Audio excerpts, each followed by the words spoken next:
got love, joy, peace, and righteousness in the Holy Spirit.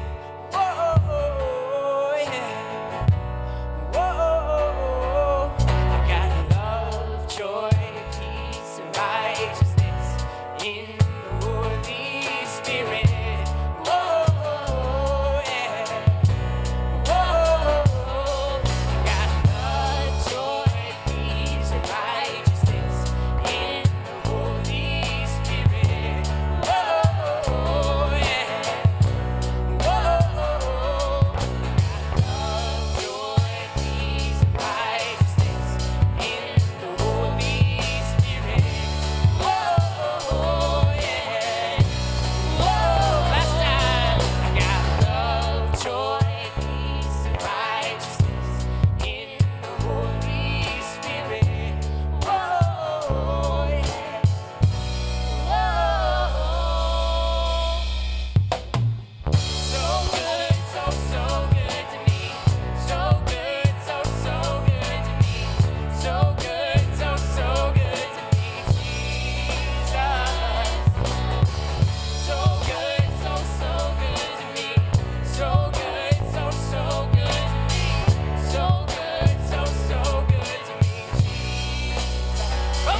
the crushing, in the pressing, you are making new life. In the soil I now surrender, you are breaking new ground. So I yield to you and to your careful hand. When I trust you, I don't need to understand. So make me a vessel, make me an offering, make me whatever you want me to be.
bring new wine out of me. Jesus, bring new wine out of me. Jesus, bring new wine out of me.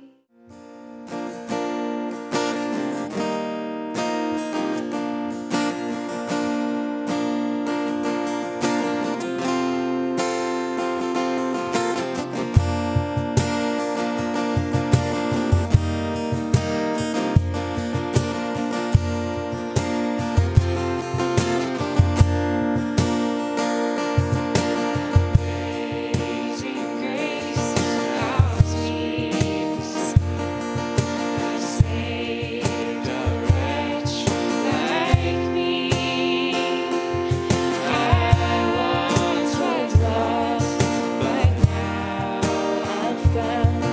Was blind, but now I see.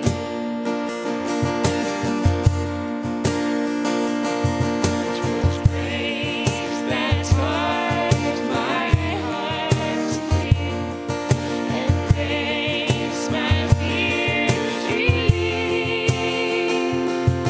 How precious did that grace appear, the hour adverse relieved. My chains are gone, I've been set free. My God, my Savior, has ransomed me. And like a flood, His mercy reigns, unending love, amazing grace.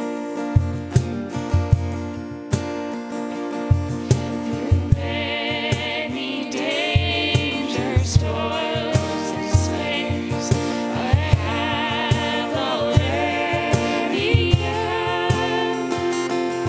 'Tis grace has brought me safe thus far, and grace will lead me home.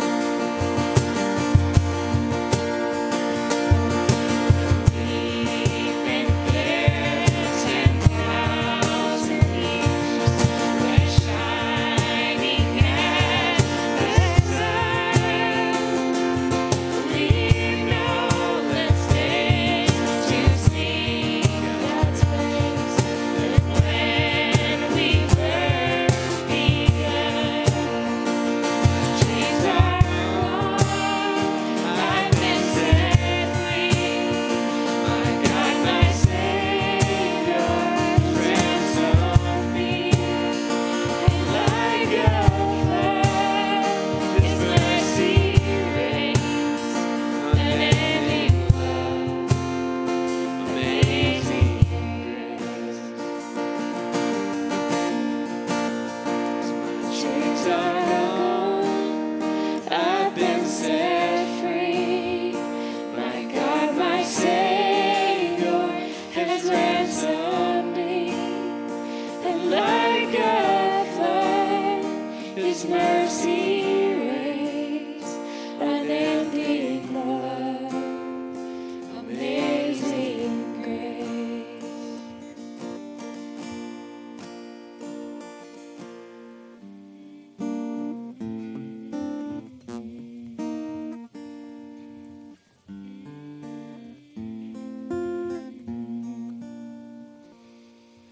Praise the Lord, oh my soul, and all my inmost being.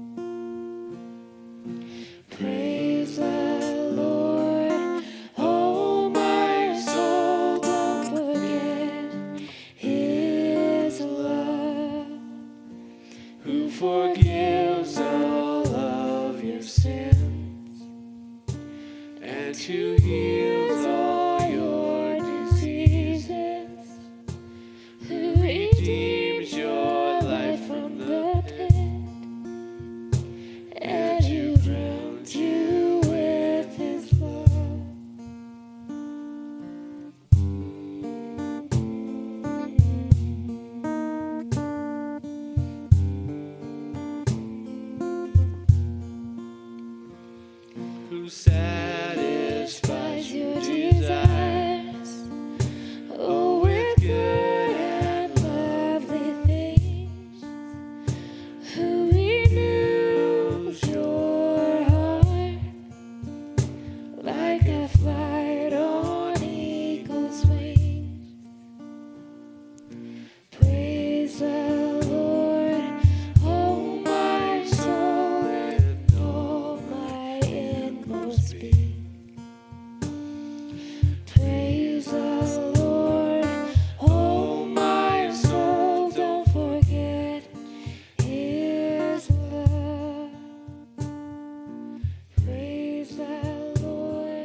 welcome Cornerstone Church family.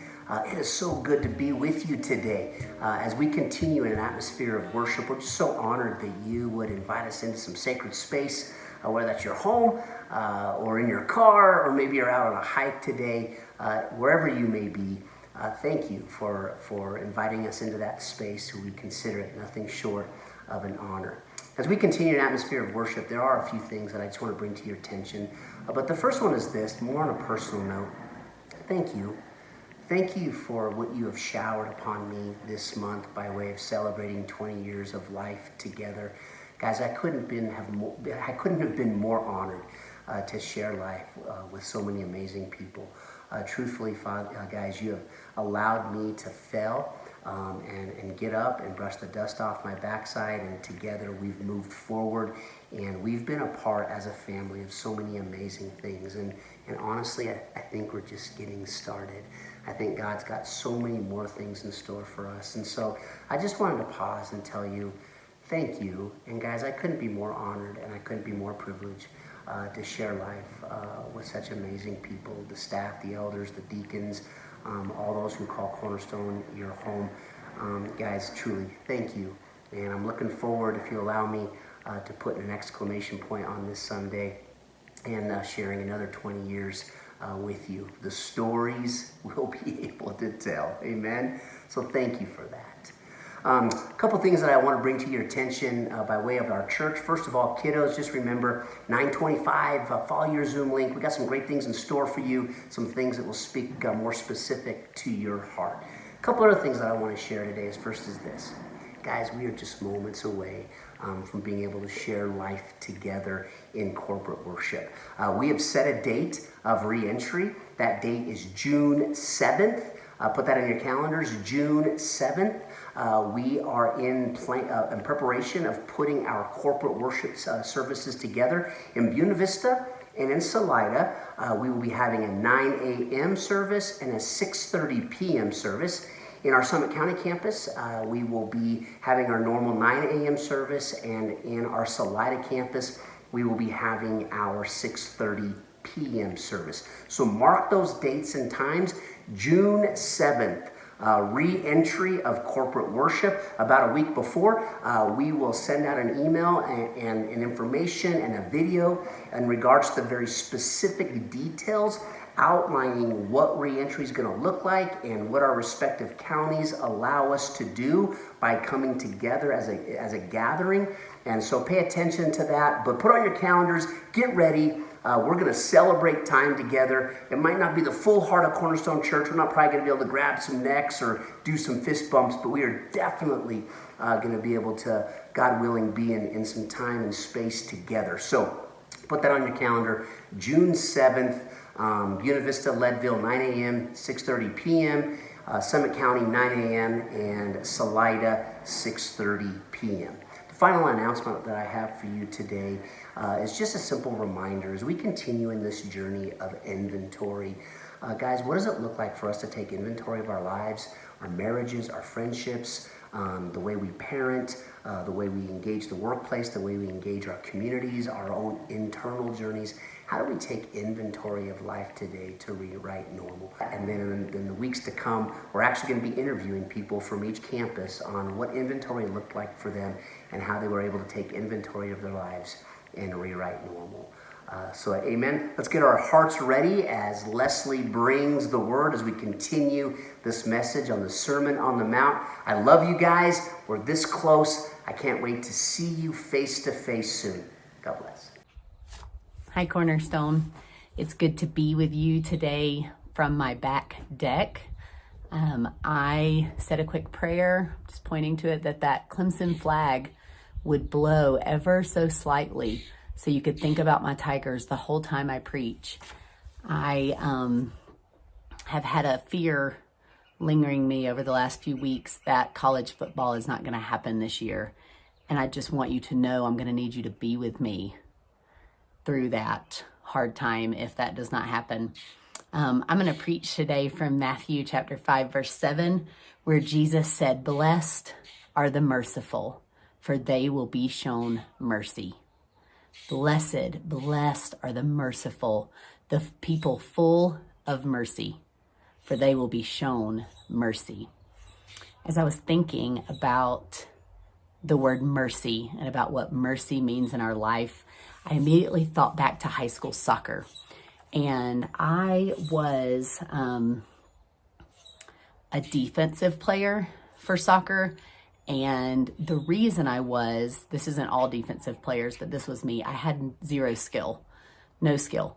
What I had was a lot of hustle, and I had a strategy of like pinching a girl under the arm to get her to move away from me. Not appropriate.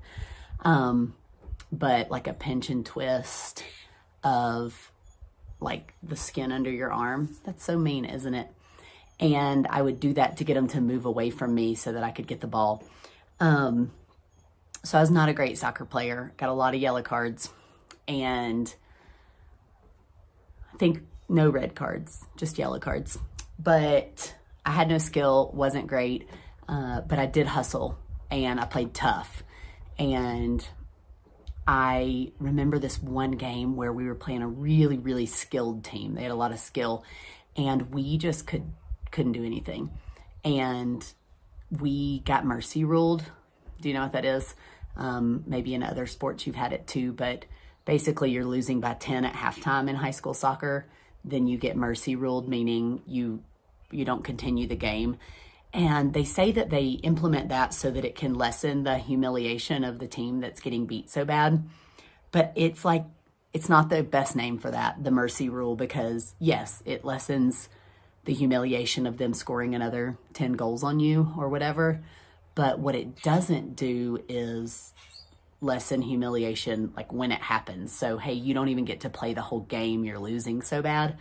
So I thought of that mercy rule and thought of playing this really skilled team where at halftime we got mercy ruled. And mercy sometimes can be misunderstood, can be something that we don't want to participate in too much, something we might not even want to receive too much. And what it means, as I said before, blessed are the merciful, blessed are those who are full of mercy.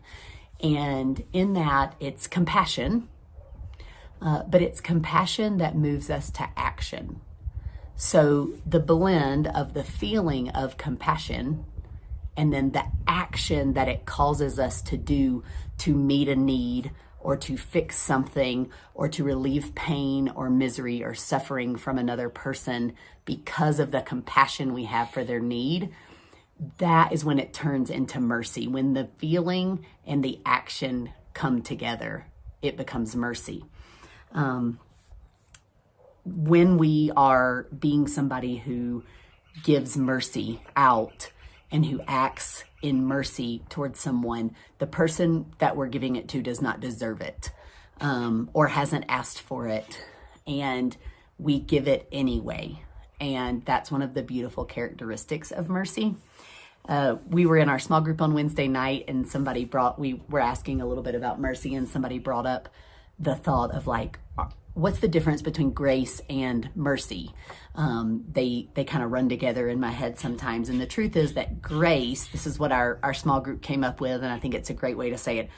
Grace is when we're given what we don't deserve, and mercy is when we're not given what we do deserve.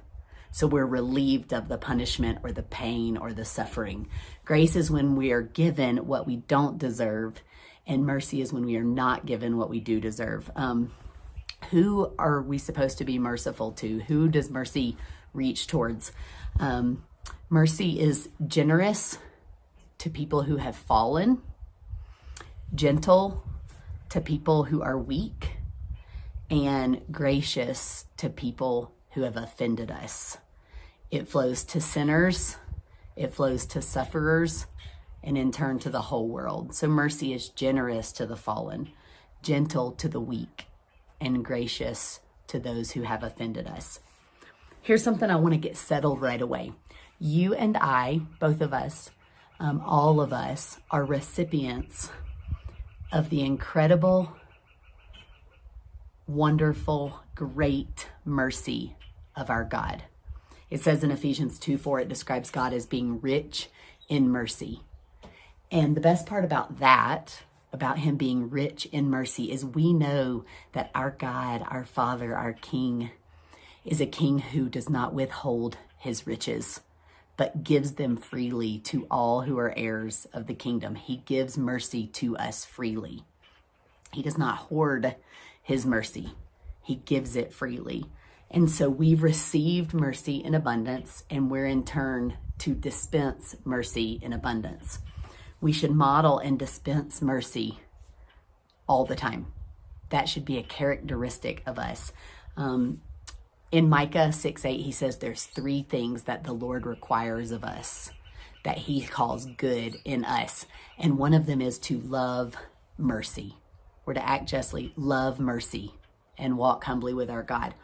And in that, it gives us that sense that we're not supposed to begrudgingly be merciful to people. We're not supposed to, really dislike it, but no, we're supposed to do it. And so we just do it. We're supposed to love it. And when we love something, we want to do it all the time. We want to be known by that. We would look for ways to be merciful to people. And then that second part, blessed are those who are merciful, for they will be shown mercy. What that is not saying is that God doesn't show you mercy unless you are first merciful to others. It's also not saying, and I think we all know this from life, that if you give mercy to others, that you will always receive mercy from others. That is sometimes the case, but not always. As a matter of fact, we had the sweetest moment at dinner this past week where West, our four-year-old, had been told she was not to get up from her seat again, or she would not be able to have dessert. And that was very clear. Well, I ate something wrong and started coughing, and I got really choked up. And when I did, my eyes were watering and I was really choked. And West, in mercy, wanting to relieve my pain, she got out of her seat and she came over and she gave me a hug. And then her daddy said, Wes, you are not supposed to get up out of your seat or else you don't get dessert. But then he stopped and said, but since you were giving Mama a hug, I'm gonna still let you have dessert. So she in turn was shown mercy, even though she didn't deserve it, and she gave mercy. So sometimes it works like that. Sometimes we see that in our kids and in our families and in our lives, but not always. But what this second part of the verse is talking about is our capacity for mercy, to receive and to give it, and circles. So basically get in the mercy circle and don't jump out of it. You've received great mercy from God. Now give great mercy to others, and in turn, you'll be able to receive great mercy from God. And even more, that's my favorite thing about the way that God fills us and bestows mercy and forgiveness and grace, all sorts of things on us, is the more that we give, the more that we are able to receive, and we always end with more. That is a characteristic of the kingdom that is not characteristic of this world. In this world, when you give, then you will lack. But in the kingdom of God, the more you give, the more you will receive. You always end with more. And so basically, if we're honest, if we're not giving mercy to others, then what we're doing is we're proclaiming that we haven't received mercy from God. Because showing mercy to others is a demonstration and an evidence that we have received great mercy. And so when we don't show it to others, we're not demonstrating or showing evidence that we've received it. There's 3 elements of mercy. They're very simple. And this is what I hope to kind of sticks with us today, that becomes part of our lives and part of, how we live and proclaim God's goodness to our world. So see the need, feel the need, meet the need. See the need. Mercy sees the need. That's eyes you can think of. See the need. Mercy feels the need. You can think heart. Mercy feels the need. And then mercy meets the need. You can think of hands, action, doing something. I thought of this and thinking of interactions we've had with people in great need, specifically if you've been in a city and walked by a homeless person who's asking for food or shelter or money. That's a really tangible example. And not long after Steve and I were married, we were in Colorado Springs, and we were walking around, and I saw the need. I saw a man sitting there, and I saw that he had need. He was asking for food or money, and so I saw the need, and then I felt compassion for him. I felt like a pity or a sadness for him, but I let it stay there, which means it stayed in compassion. Steve saw the need, felt compassion, and then I watched him meet the need in mercy, multiple needs. He stopped, he asked the guy his name, he talked to him, he met a need of conversation, a need of connection that he had. He told him we were going to get food, we were going to bring him some back. He met the need of food, of sustenance. He gave him some money. He met a resource need, and he showed mercy. I showed compassion. I saw the need. I felt the need, but I did not meet the need. When the feeling and the action are combined is when it becomes mercy in our lives. Just a few thoughts on each of those. So seeing the need, there's a few hindrances to that, and just want to mention those this morning. So the first thing is that we can miss seeing the need, basically just keeping our eyes closed to the needs around us. Oftentimes that's because we're too self-absorbed. So we're only worried about what we're doing and what's going on in our lives, that we're not seeing the needs of people around us, or that we're just moving too fast. We just have too much going and too many things happening. And so the goal there, if you're one of those people that you're like, I don't even see the needs of people around me, then your goal would be to slow down and to pray and ask God for eyes to see the needs of people around you. There are great needs in the people in your family, in your friends and your neighbors, in the people in your community. There are great needs, and to pray to see the need and to slow down. Another hindrance to seeing the need is some people see all the needs, and it can feel really overwhelming and even paralyzing. I had a friend recently who actually said just seeing the need, even on social media, can be so overwhelming to her that she had to stop and just put that away and choose instead to look at the needs right around her for a season. And so for some people, you're seeing all the needs and it can be so overwhelming. And I would say your goal, if that's the case, is when you're thinking about mercy, is to really just stop, slow down again, and ask God to help you focus in, like, where are the needs that you can actually meet and that you have the ability to meet, and ask God to help you focus so that you don't see all of the needs and get overwhelmed, but instead you focus in on what He wants you to focus on. Feeling the need. So once we see the need with our eyes and we know there is somebody in need, there are things happening, there's need around me. The next step, the next element of mercy is feeling the need. And that's with our heart. I'd say the big hindrance here, what tends to get in the way, is judgment. So part of the definition, if you didn't catch it, of mercy is it's compassion in action to those who don't deserve it. None of the mercy you've received from God did you earn or deserve. And in turn, you're asked to be an ambassador, to be a representative of mercy, to be one who gives mercy freely to those who don't deserve it.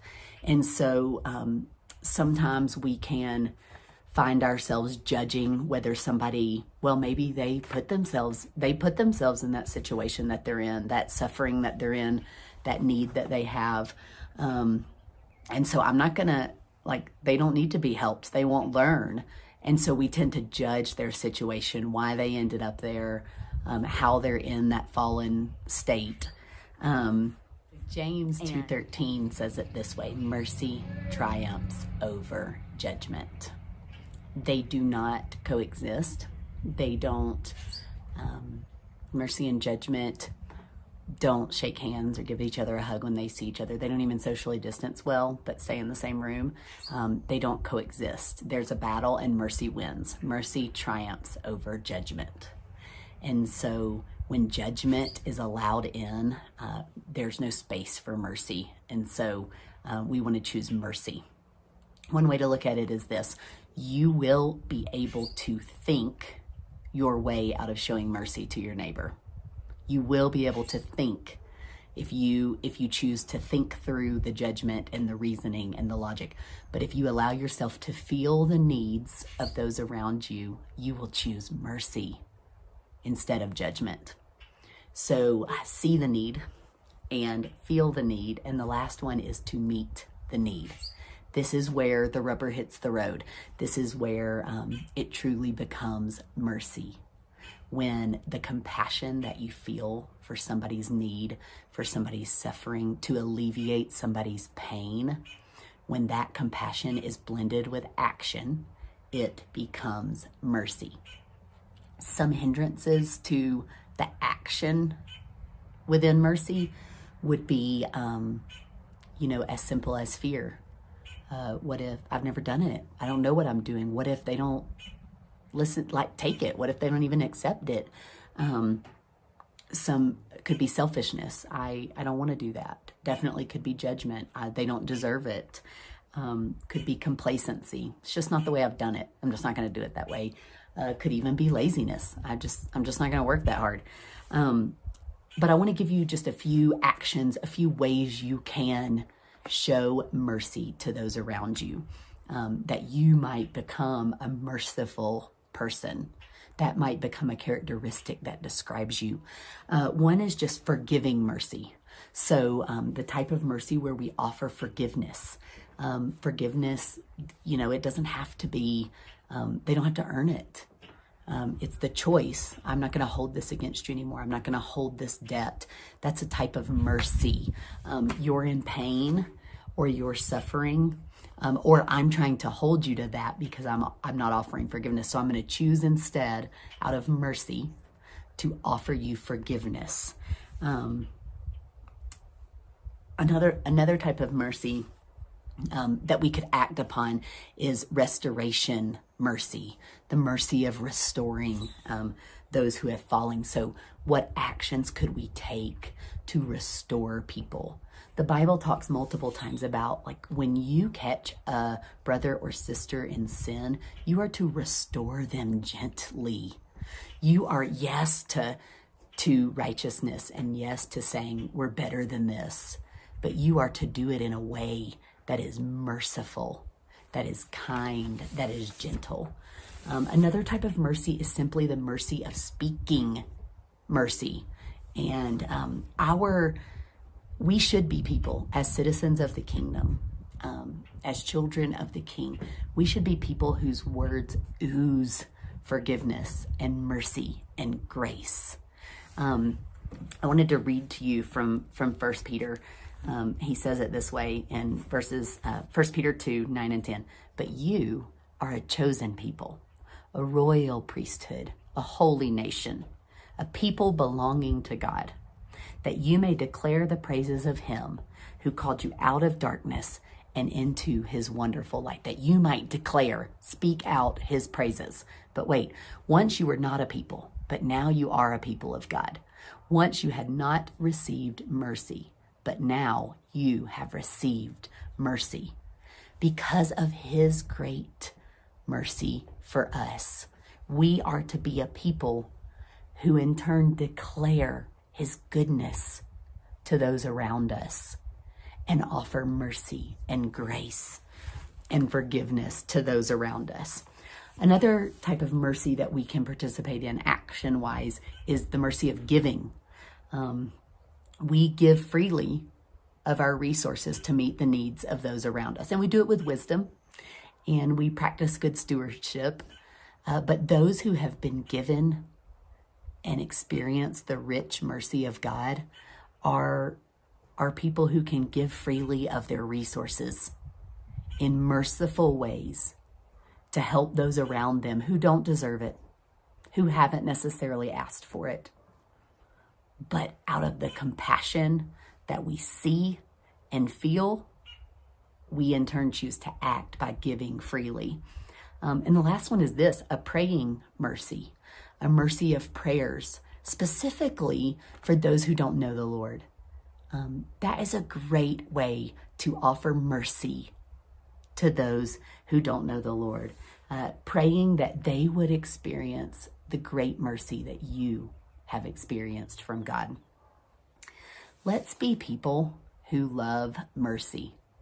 Let's be people who love being merciful to those around us because we are so aware of the great mercy we have received from our God, who is rich in mercy. Blessed are the merciful, for they will be shown mercy. I hope that we get in that mercy circle this week and that we stay there. We recognize the mercy that we have received from God.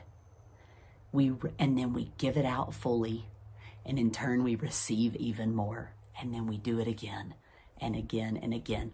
I would love to challenge you as we enter into worship here at the end of service. What if you took time to ask, to see a need around you, and to ask God to give you compassion, not judgment, but compassion for that need.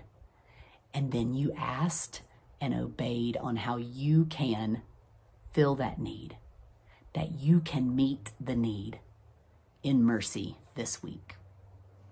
Thank you for listening. I pray that we become people who love mercy. Have a great week. It was good to be with you.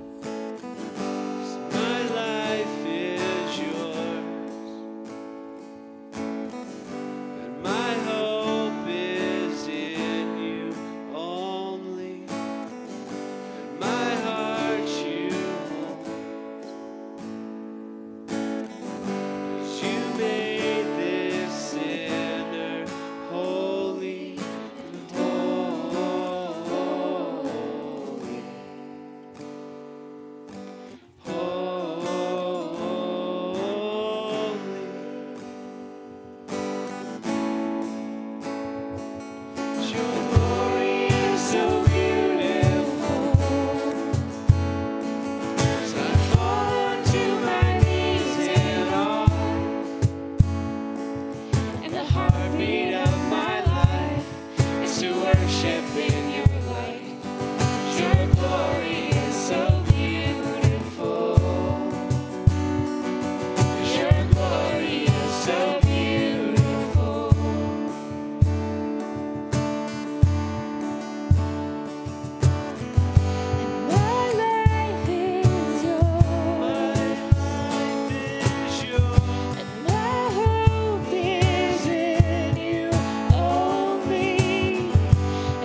thousand stories of what they think you're like, but I've heard the tender whisper of love in the dead of night. You tell me that you're pleased and that I'm never alone.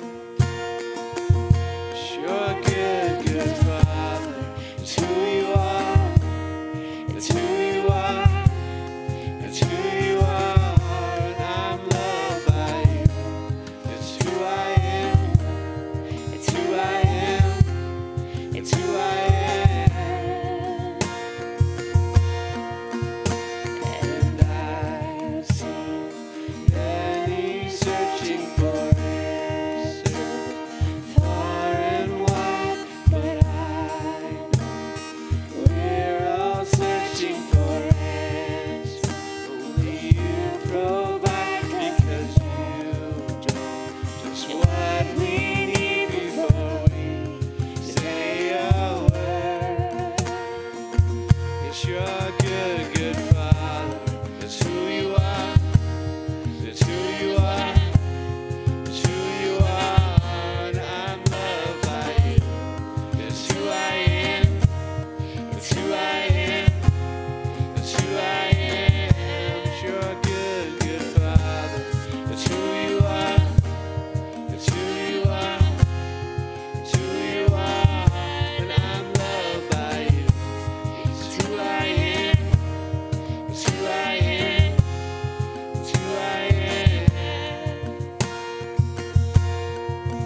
You are perfect in all of your ways. You are perfect in all of your ways. You are perfect in all of your ways to us. You are perfect in all of your ways. You are perfect in all of your ways. You are perfect in all of your ways to us. Yes, you're a good, good Father. It's who you are. It's who you are. It's who you are. And I'm loved by you. It's who I am. It's who I am. It's who I am. You're a good, good Father. It's who you are. It's who you are. It's who you are. And I'm loved by you. It's who I am.